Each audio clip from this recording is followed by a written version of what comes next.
remembers him leading the Mongols, sweeping down from the grasslands, and with merely horses and cunning, bringing the world's great civilizations to their knees. He would destroy whole cities and end countless lives, and earn a reputation as history's most bloodthirsty barbarian. Genghis Khan. When he died, he left behind an enormous empire. He also left an enormous mystery. What happened to the treasure he collected and brought back to Mongolia? Tons of gold, silver, art, textiles from the great cities of the world, from other cultures. It must have equaled his triumphs on the battlefield, and today would be the greatest treasure in the world. Why was none of it ever found? Not a goblet, a necklace, a sword. That's the kind of mystery to stir men's souls. Now an expedition will try to answer that question by searching for the tomb of a ruler who was as much a visionary as a warrior, and as much a statesman as a murderer. Genghis Khan, the greatest conqueror in world history.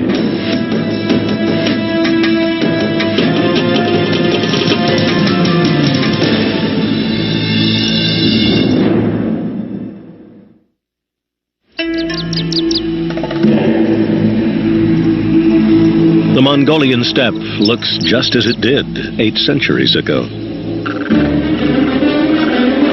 When Emperor Genghis Khan took off from these plains and took over the world.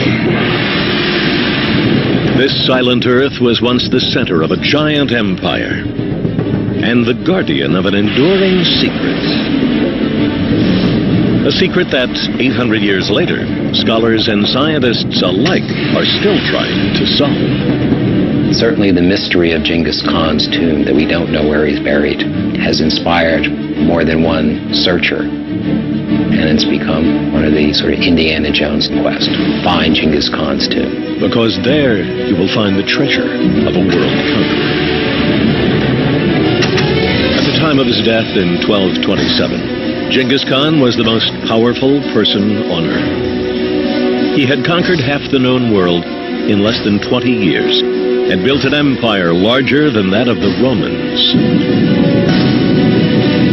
Great cities quivered and quaked at the sound of his horsemen's hooves. To his people, he was a god. To his enemies, he was the devil. But he was a stranger to no one. Genghis Khan is the greatest conqueror in the history of the world, yet he disappeared into the ground, and no one has any idea where he is today. We can look back to Egypt and we find pyramids and tombs going back for thousands of years. Yet this episode that happened only 800 years ago is a greater mystery because it's so close to us in time, and yet so completely unsolved. Archaeologists have tirelessly searched for Genghis Khan and the possible bounty that accompanied his conquests. The Soviets, the Germans, and the Japanese have all come looking here. But millions of dollars, years of expeditions, the latest electronic advances have so far turned up nothing. Many people thought that there's great reward awaiting them, but whether it's historic forces or supernatural forces or what, I don't know, but something seems to prevent the discovery of the tombs of Genghis Khan and his descendants. Supernatural forces? Perhaps. But certainly one factor is a lack of historical record. Only one written Mongolian source survives from that period. Part legend, part biography, the secret history of the Mongols chronicles the rise and conquests of Genghis Khan. But certain details are conspicuously missing. Hardly any mention is made of his death, and no mention whatsoever is made of the burial or the treasure. But in the absence of evidence, there is legend. Among the legends of what happened to Genghis Khan, one is that he was buried into the ground, and then horses were driven over the spot in order to obscure it. Another set of stories deal with, and the numbers vary, that 50 soldiers are detailed to bury him. those 50 soldiers are killed by a second 50 soldiers, and then those 50 are killed by another group of soldiers. It was apparently very important to the Mongols of the 13th century to conceal the tomb of their great leader, and they went to tremendous lengths to conceal that tomb. Was the secrecy part of a grand plan to protect a fortune? The steppe is no stranger to buried treasure. In 2001, a team of archaeologists recovered 44 pounds of gold from a royal tomb in Siberia, not far from the Mongolian border. It belonged to the Scythians and predated Genghis Khan by nearly 2,000 years. But it was solid gold evidence of Central Asian nomads interring their royalty with riches. Perhaps the Mongols did too. But it will take someone with the spirit of Genghis Khan to find out. Strangely, he just might be found half a world away in another kind of savage contest. That's him in the blue coat, leading a Mongolian scientist through his battlefield. An attorney and former gold trader on the Chicago Mercantile Exchange, Maury Kravitz is an unlikely Indiana Jones. Nevertheless, he has assembled a group of scientists and scholars to go in search of the secret tomb of Genghis Khan. It's an obsession that began more than 40 years ago. Well, it began with the reading of a book which was entitled Genghis Khan, Emperor of All Men, written by a Harold Lamb, and it was a fascinating account of the life of Genghis Khan and of the development of the Mongol Empire. It was intriguing and mysterious and hypnotic, and it encouraged me and aroused me a desire to read more. More would mean 600 volumes about Genghis Khan. Chronicles detailing how he united the Mongol tribes. Military history books about ingenious Mongol battle tactics that baffled and besieged China and the Middle East. Persian texts immortalizing the death and destruction the Mongols left in their wake. Shelves and shelves containing every detail about Genghis Khan, save one, where the tomb is. But between the lines, there may be hints.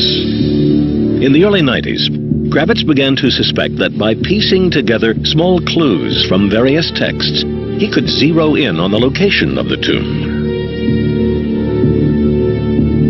There is a consensus from all sources that he was buried at or near or at the foot of or in the side of a mountain which had a specific name, the Burkhan Khaldun. Virtually 90% of the scholars say this is where he's buried. The problem with the Burkhan Khaldun is that nobody knows where it is. They've forgotten. It has not been marked. There is at least 17 Burkhan Khalduns identified in Mongolia as that mountain. Kravitz believed that to find the man, he must first find the mountain, and that a passage he stumbled on one sleepless night could provide the map. I came across a reference in an old archival book that suggested that while he was still a very young man and still fighting his early battles in life as a soldier, as a leader, that he came to the confluence of two rivers, and if he looked over his right shoulder, there was the Burkhan Khaldun. So I suggested to myself that if I could find those two rivers, that I would look over my right shoulder and I would see the Burkhan Khaldun and I would say that's where he is. And that could unlock the greatest treasure trove history has ever seen. Much of the spoils were divided among the soldiers.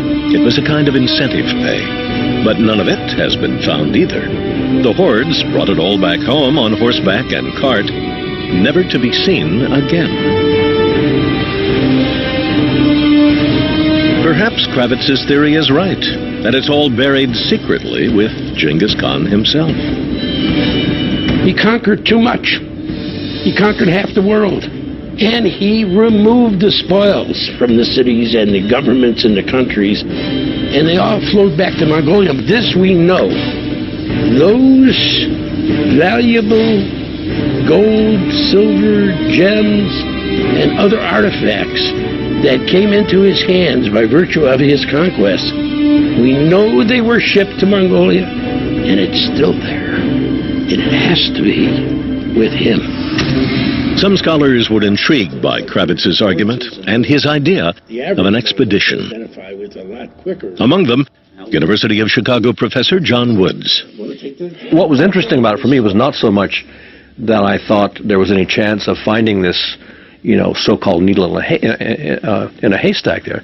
But it seemed to me that the opportunities for education and for focusing people's attention on this part of the world and focusing people's ideas on the importance of the Mongolian Empire in world history, I thought that this was a really very important opportunity. A search for knowledge and a search for a gold-laden tomb. It's the ultimate quest. And this one may have a special key to succeed where so many others have failed. Maury Kravitz thinks he has an edge.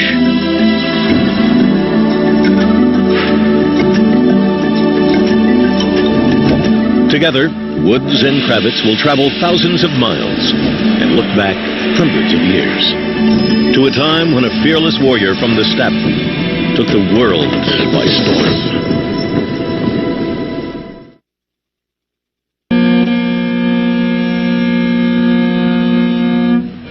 Mongolia is one of the most sparsely populated places on Earth.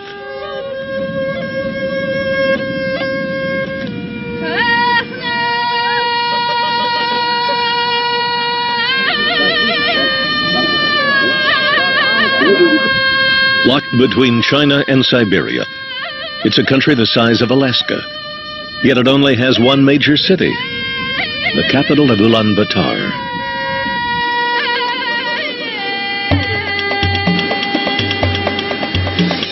It is the summer of 2001. An American team, led by a Chicago attorney, has come thousands of miles to try and solve one of history's most enduring enigmas, the whereabouts of the tomb of Genghis Khan. The Americans are not alone in this quest.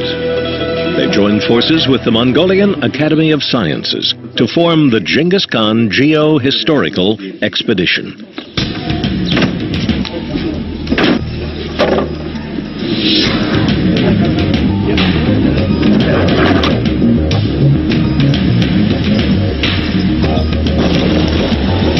A caravan heads northeast, beginning a 200-mile overland journey into the Mongolian grassland.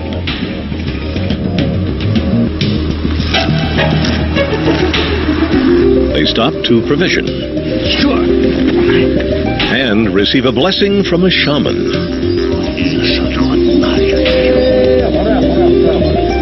The expedition will need all the help it can get. There are no roads in rural Mongolia. The convoy travels on dirt tracks, passing camels and herds of horses 1,000 strong.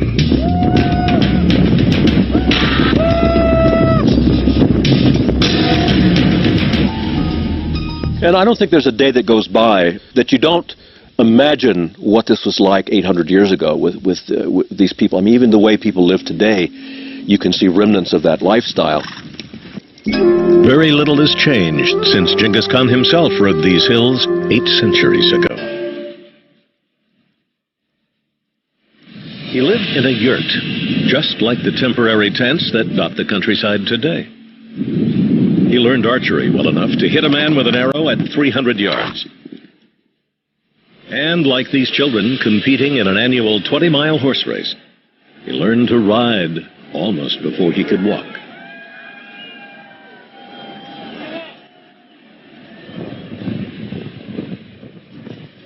Genghis Khan was born into a clan of nomadic herdsmen and hunters around 1162. According to legend, it was immediately apparent that he was destined for greatness. He was born with a clot of blood clutched in his right fist, which the Mongols read into oministically that this was the sign that he was going to be a great leader. The child was given the name of Temujin, after a rival warrior his father had killed in battle. At the time of the rise of Genghis Khan, it's important to understand his background. What we now know as Mongolia was divided into 5, 6, depending on how you count, tribes. The tribes themselves are mostly divided into clans, and the Mongol tribe was simply one of those tribes that occupied the northeastern part of what's now Mongolia. During the time of Genghis Khan's lifetime, it was a really, really tough neighborhood to grow up. People were killing one another. There was anarchy on the steppe. Life was really tough, and politics was pretty brutal. So brutal that when Temujin was just a boy, his father, a lesser chieftain, was poisoned by rivals. And to make matters worse, the clan left the family behind. Temujin, the 11-year-old child, is now left with his mother, 2 half-brothers, a full-blooded brother, and a full-blooded sister, and 3 horses. And then a series of years in which he suffers greatly just to survive. There was a virtual death sentence. Because they were on the edge of the steppe, there were very few domesticated animals around, so there weren't huge herds they could go and rob from. It was on the edge of a forest, and so they had to depend on very small birds that lived in the forest, some very small animals, including the eating of rats, and fish that they could get out of the rivers, but relatively small fish. So they had to subsist in an environment that had very little to offer. It was also one of the coldest and harshest places on the face of the earth. But it is said that Temujin had noble blood, and despite a grim existence, he would not forget it. People believed that his lineage, this Borgigan lineage, which was the ruling lineage, was born by a light appearing to their holy ancestress, and then a light coming from heaven, and then that produced the ancestor of their lineage. So they believed that they were born from heaven. He had this very strong sense of himself as having a hereditary right. I should be the Khan of the Mongols. But that seemed a far-off fate. Isolated, struggling and starving, the family did what was necessary to survive. And sometimes brutal life bred brutal deeds.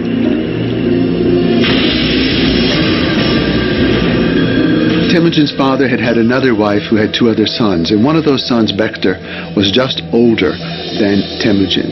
And when they both came into puberty, Temujin would not allow for his older brother to rule the family. And so he and his younger brother, Hasar, went out and killed Bektar. Temujin came from behind, Hasar came from the front, and they notched arrows into their bows, and they shot their half-brother and left him there to die.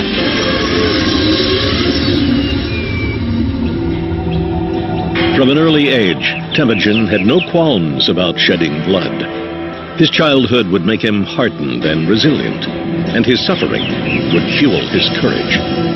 I think it showed that Temujin was willing to take on any enemy, including his own blood. That he was willing to kill, even at a young age. He was willing to risk the anger of everyone in his family, including particularly of his mother. That iron will would inspire him again a few years later.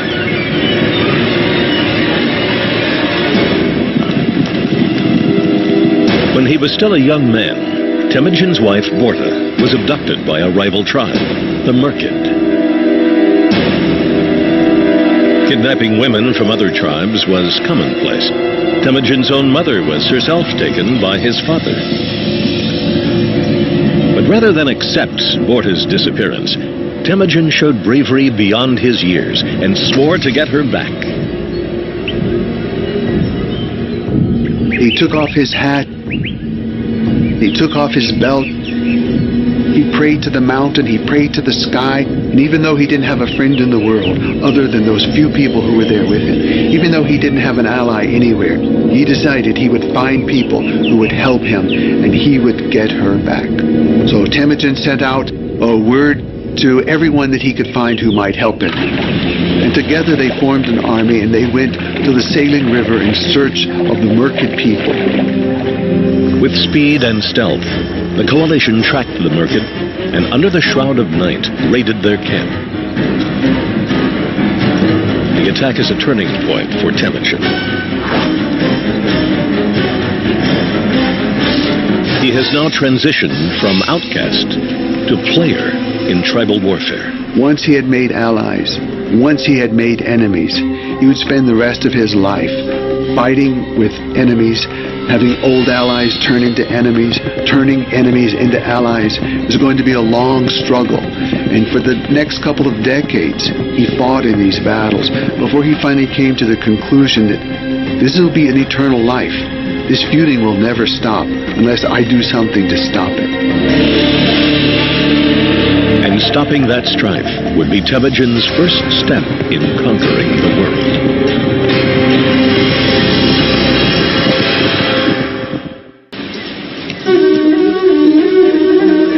In northeastern Mongolia, the expedition is nearing the area of Genghis Khan's youth. A good place to start, a place where Maury Kravitz thinks he can find the burial site.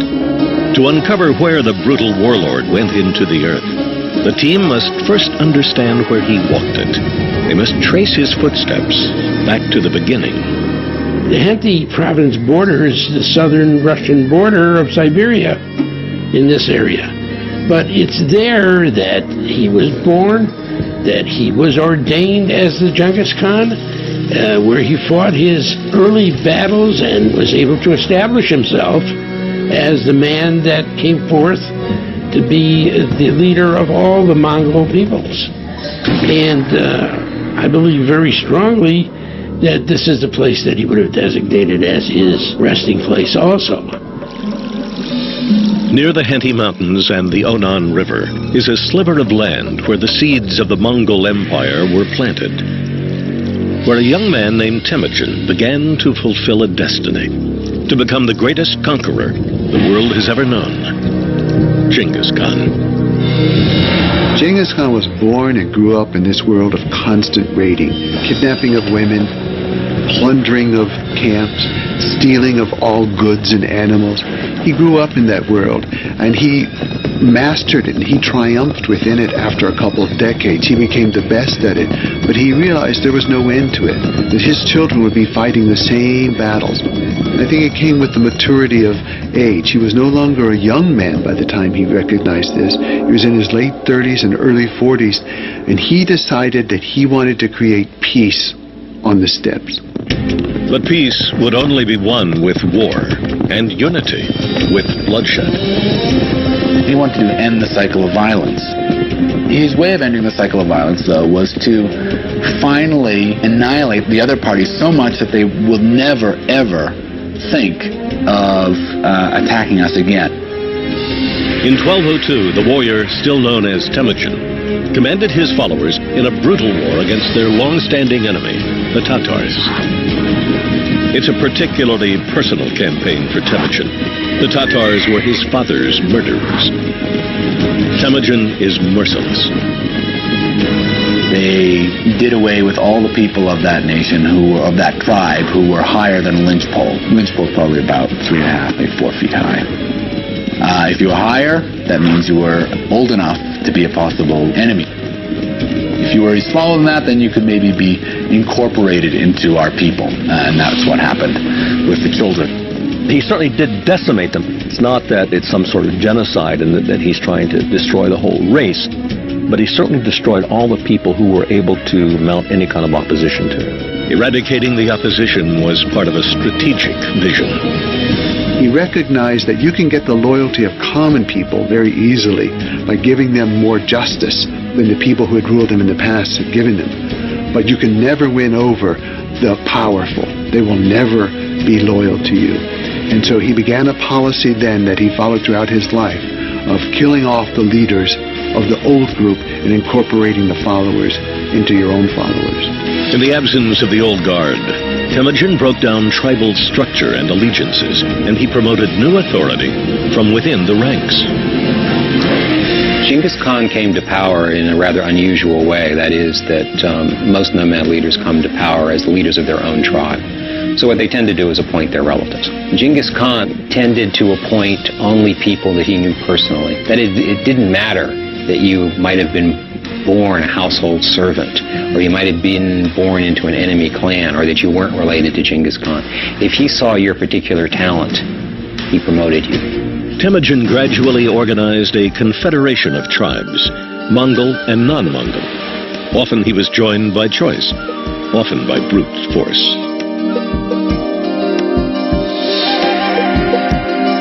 Ultimately, Temujin would accomplish what no one ever could. He would unite all the tribes in the region. And he said, no matter what tribe you're from, you're all Mongols now. And you have one standard. We are one family.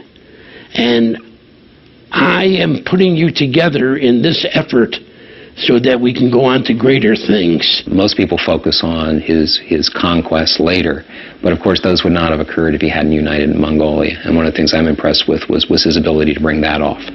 By all odds, he should not have been able to do that.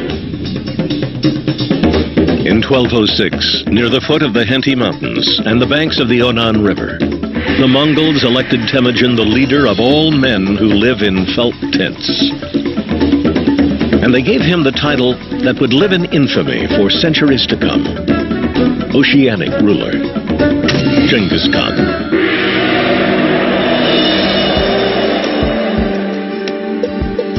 An emperor was born beneath this range, and perhaps laid to rest as well. The expedition's search for the grave will begin here. Now it's a race against time. The harsh Mongolian climate gives the group only a brief window. In a few months, the temperature will plummet to an unbearable 50 degrees below zero. You're suggesting it's this one here. The most northern, the one the northernmost one. This whole area. The team has some idea of what they're up against. Its members made a research trip here in the summer of 2000. Afterwards, they narrowed their focus to 3 different sites. The main purposes of the expedition this year were to look at these sites in more detail with the hope of being able to eliminate at least 2 of them to begin then to focus in our 3rd year to focus on a single area or a single site. Their first locale is the most obvious choice. Many scholars and natives believe Genghis Khan to be buried on a sacred mountain called the Burkhan Khaldun. A mountain where as a child he sought refuge, and where as a warrior he prayed for guidance, time and again. Though it was never mapped in Genghis Khan's lifetime, most Mongolians believe that mountain to be one of the tallest peaks in the Henty Range. And to this day, it is a holy site where offerings keep it fresh. But for the expedition, the mountain is not welcoming. As the team draws near, a vicious swarm of horseflies descends on them. It was absolutely incredible. It's fly season. Yeah, we've noticed. These things could bite right through your clothes. Through an ordinary shirt that you'd be wearing could bite right through. They were just everywhere. Go. It was a plague of biblical proportions, and that's all I could think of when this happened. This is terrible. This is worse than the other day, John. The further we advanced toward Burkhan Khaldun, They followed us. they got worse and worse. Could this be the mountain that gave Genghis Khan refuge time and again? And if so, could it be protecting him still? I think that one of the thoughts that we've had all along is that maybe one of the reasons why people haven't found this tomb or these burial sites is they're somehow cursed. Or there are all these kinds of levels of protection that these places have, and that did occur to me. In fact, this is what could be keeping people from finding the tomb of Genghis Khan. The flies are as formidable as the Mongol army itself. They drive the team into submission, prematurely forcing them to another site. It's the first time that seemingly supernatural forces thwart the expedition. But it's far from the last.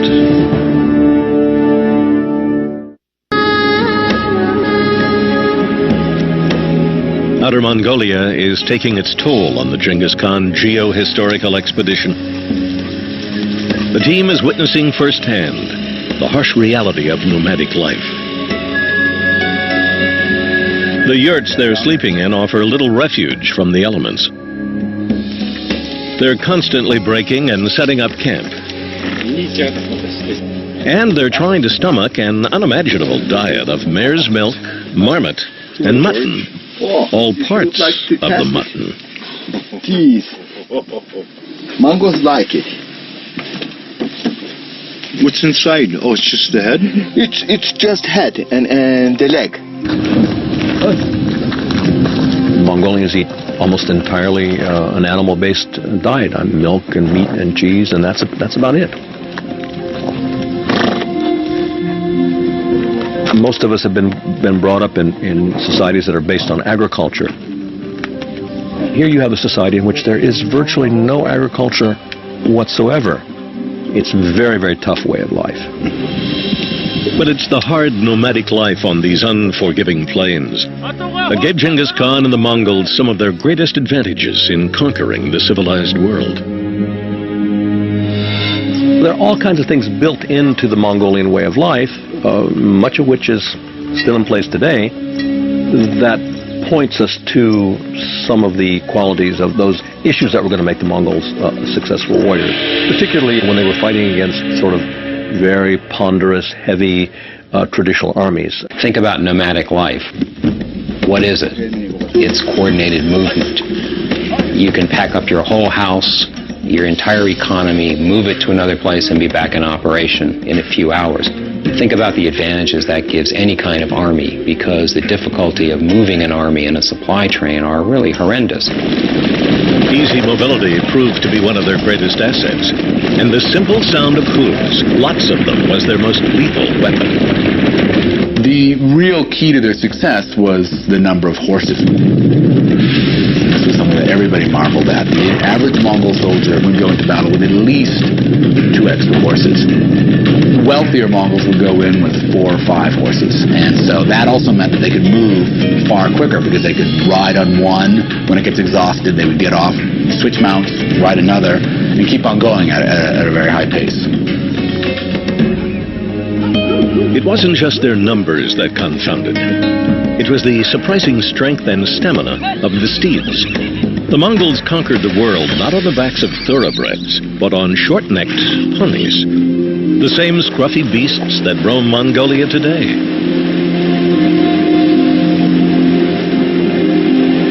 Genghis Khan knew the value of horses to the Mongol military, and he insisted his soldiers recognize it too, or else. When a Mongol soldier got back from a trip or from a campaign, he was required, first of all, to see to feeding the horse. And only then would he be able to see to feeding himself. Anyone who struck a horse around the head would be executed. So to whip a horse on the head was a very grave offense.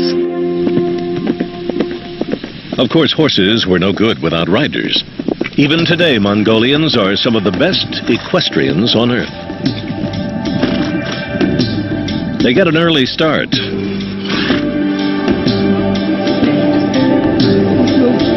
Case in point, this 20-mile horse race in the local village is won by a 9-year-old boy riding bareback. 800 years ago, that same horsemanship was a driving force behind Genghis Khan's army. It was certainly maneuverability. The ability of a Mongol soldier when on campaign to eat in the saddle, to sleep in the saddle, to do what his bodily functions require him to do from the saddle, and stay the course as a warrior until the job was done. They moved in areas and at speeds that the adversaries could not even calculate. The other thing that made the horse cavalrymen so efficient was the horse combined with archery. Because the advantage of that is you can shoot when you're attacking and you can shoot when you're running away. That makes you incredibly dangerous.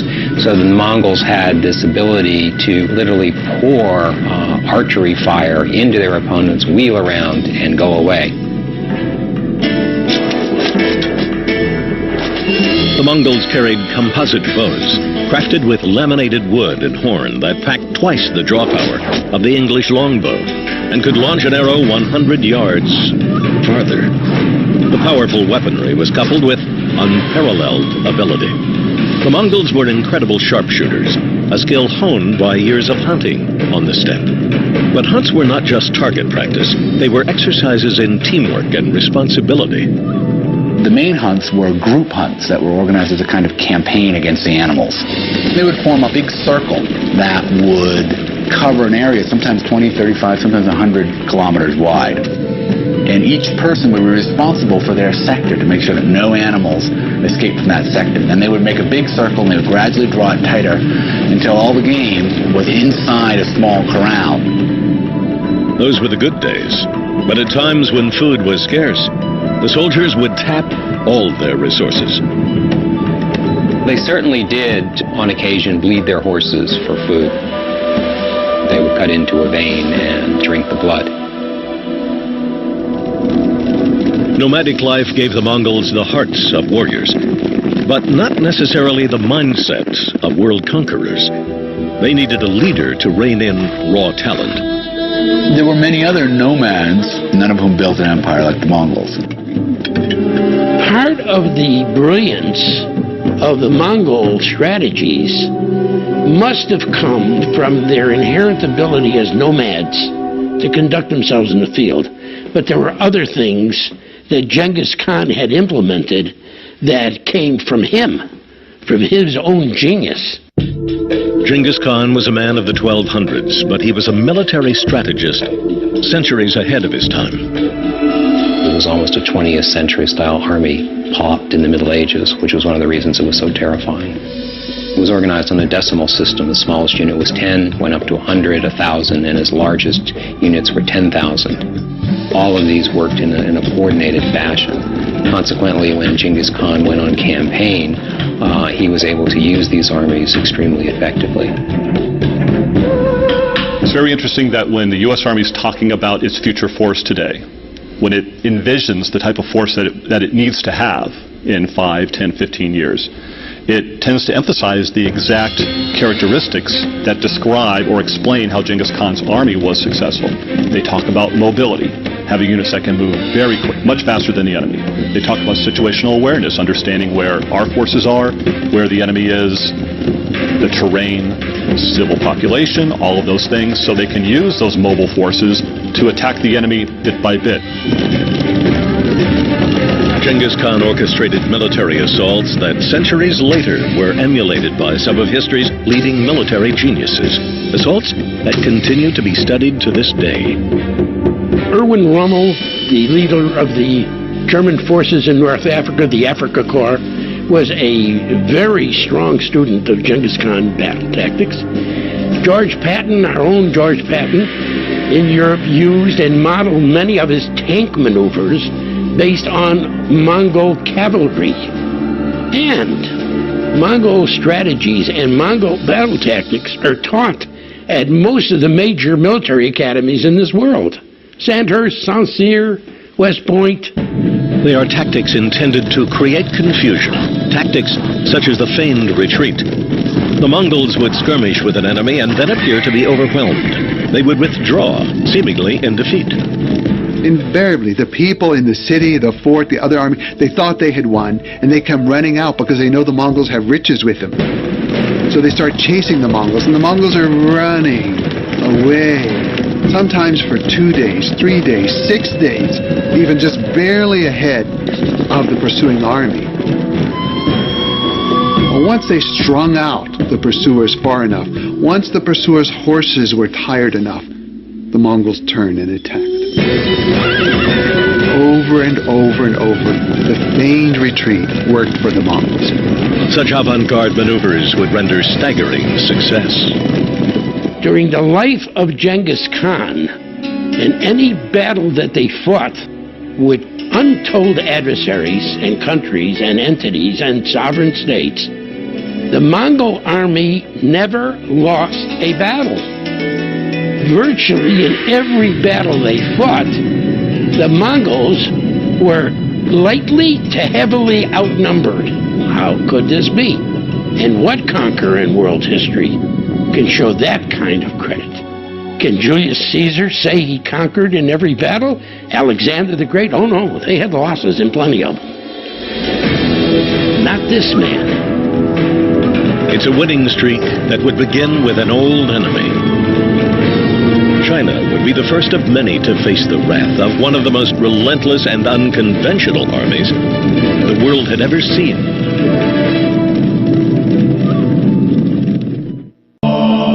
In a time when a great world conqueror is building his reputation.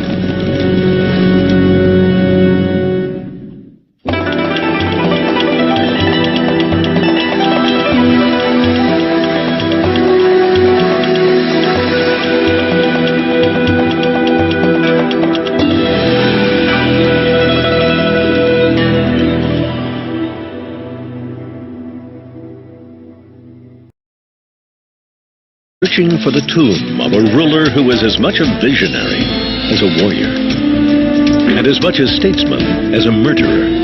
Genghis Khan, the greatest conqueror in world history.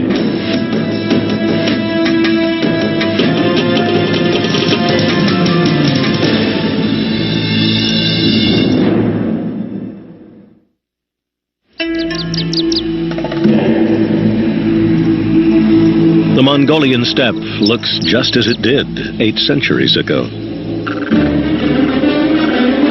When Emperor Genghis Khan took off from these plains and took over the world. This silent earth was once the center of a giant empire and the guardian of an enduring secret. A secret that 800 years later, scholars and scientists alike are still trying to solve. Certainly the mystery of Genghis Khan's tomb, that we don't know where he's buried, has inspired more than one searcher. And it's become one of the sort of Indiana Jones quest. Find Genghis Khan's tomb. Because there you will find the treasure of a world conqueror. At the time of his death in 1227, Genghis Khan was the most powerful person on earth. He had conquered half the known world in less than 20 years and built an empire larger than that of the Romans. Great cities quivered and quaked at the sound of his horsemen's hooves. To his people, he was a god. To his enemies, he was the devil. But he was a stranger to no one. Genghis Khan is the greatest conqueror in the history of the world, yet he disappeared into the ground, and no one has any idea where he is today. We can look back to Egypt and we find pyramids and tombs going back for thousands of years. Yet this episode that happened only 800 years ago is a greater mystery because it's so close to us in time, and yet so completely unsolved. Archaeologists have tirelessly searched for Genghis Khan and the possible bounty that accompanied his conquests. The Soviets, the Germans, and the Japanese have all come looking here. But millions of dollars, years of expeditions, the latest electronic advances have so far turned up nothing. Many people thought that there's great reward awaiting them, but whether it's historic forces or supernatural forces or what, I don't know, but something seems to prevent the discovery of the tombs of Genghis Khan and his descendants. Supernatural forces? Perhaps. But certainly one factor is a lack of historical record. Only one written Mongolian source survives from that period. Part legend, part biography, the secret history of the Mongols chronicles the rise and conquests of Genghis Khan. But certain details are conspicuously missing. Hardly any mention is made of his death, and no mention whatsoever is made of the burial or the treasure. But in the absence of evidence, there is legend. Among the legends of what happened to Genghis Khan, one is that he was buried into the ground, and then horses were driven over the spot in order to obscure it. Another set of stories deal with, and the numbers vary, that 50 soldiers are detailed to bury him. Those 50 soldiers are killed by a second 50 soldiers, and then those 50 are killed by another group of soldiers. It was was apparently very important to the Mongols of the 13th century to conceal the tomb of their great leader, and they went to tremendous lengths to conceal that tomb. Was the secrecy part of a grand plan to protect a fortune? The steppe is no stranger to buried treasure. In 2001, a team of archaeologists recovered 44 pounds of gold from a royal tomb in Siberia, not far from the Mongolian border. It belonged to the Scythians and predated Genghis Khan by nearly 2,000 years. But it was solid gold evidence of Central Asian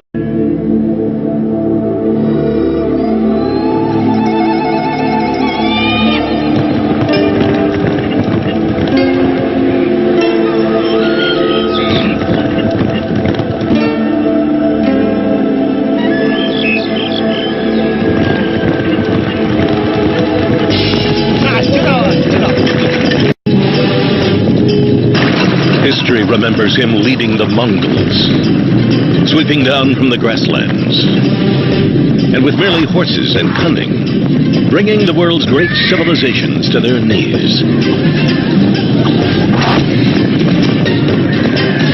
He would destroy whole cities and end countless lives, and earn a reputation as history's most bloodthirsty barbarian, Genghis Khan. When he died, he left behind an enormous empire. He also left an enormous mystery. What happened to the treasure he collected and brought back to Mongolia? Tons of gold, silver, art, textiles from the great cities of the world, from other cultures. It must have equaled his triumphs on the battlefield, and today would be the greatest treasure in the world. Why was none of it ever found? Not a goblet, a necklace, a sword. That's the kind of mystery to stir men's souls. Now an expedition will try to answer that question by nomads interring their royalty with riches. Perhaps the Mongols did too. But it will take someone with the spirit of Genghis Khan to find out. Strangely, he just might be found half a world away in another kind of savage contest. That's him in the blue coat, leading a Mongolian scientist through his battlefield. An attorney and former gold trader on the Chicago Mercantile Exchange, Maury Kravitz is an unlikely Indiana Jones. Nevertheless, he has assembled a group of scientists and scholars to go in search of the secret tomb of Genghis Khan. It's an obsession that began more than 40 years ago. Well, it began with the reading of a book which was entitled Genghis Khan, Emperor of All Men, written by a Harold Lamb, and it was a fascinating account of the life of Genghis Khan and of the development of the Mongol Empire. It was intriguing and mysterious and hypnotic, and it encouraged me and aroused me a desire to read more. More would mean 600 volumes about Genghis Khan. Chronicles detailing how he united the Mongol tribes. Military history books about ingenious Mongol battle tactics that baffled and besieged China.